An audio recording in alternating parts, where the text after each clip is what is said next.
Hello, welcome back to YouTube channel. അപ്പോൾ ഇന്നലെ നമ്മൾ ആലുവ മണപ്പുറത്തെ കുറച്ച് കാഴ്ചകൾ ഇട്ടുണ്ടായിരുന്നു.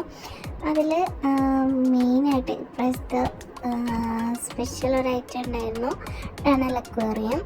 അപ്പോൾ അതിൻ്റെ നമ്മൾ ഇടാനായിട്ട് മറന്നുപോയി. അപ്പോൾ ഇന്ന് അതിൻ്റെ ഒരു വീഡിയോ ആണ്. അപ്പോൾ നമുക്ക് വീഡിയോയിലോട്ട് പോവാം.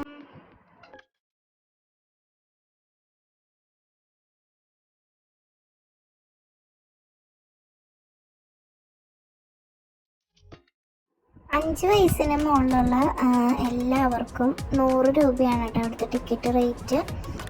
ഞങ്ങൾ കയറി ചെന്നപ്പോൾ അധികം തിരക്കൊന്നുണ്ടായിരുന്നില്ല. അത് കഴിഞ്ഞ് നമ്മൾ ഉള്ളിലേക്ക് ടണൽ പോലുള്ള ആ ഒരു ഇതിലേക്ക് കയറി കഴിഞ്ഞപ്പോൾ അത്യാവശ്യം നല്ല ആൾക്കാരൊക്കെ ഉണ്ടായിരുന്നു, തിരക്കുണ്ടായിരുന്നു. പിന്നെ കുറേ മീനുകളുണ്ടായിരുന്നു. കണ്ടുകൊണ്ട് ഇങ്ങനെ നടക്കാനായിട്ട് നല്ല രസമുണ്ട്. ഇങ്ങനെ അപ്പുറം രണ്ട് സൈഡിലും മീനുകളായിട്ട് ഇങ്ങനെ നല്ല രസമുണ്ടായിരുന്നു.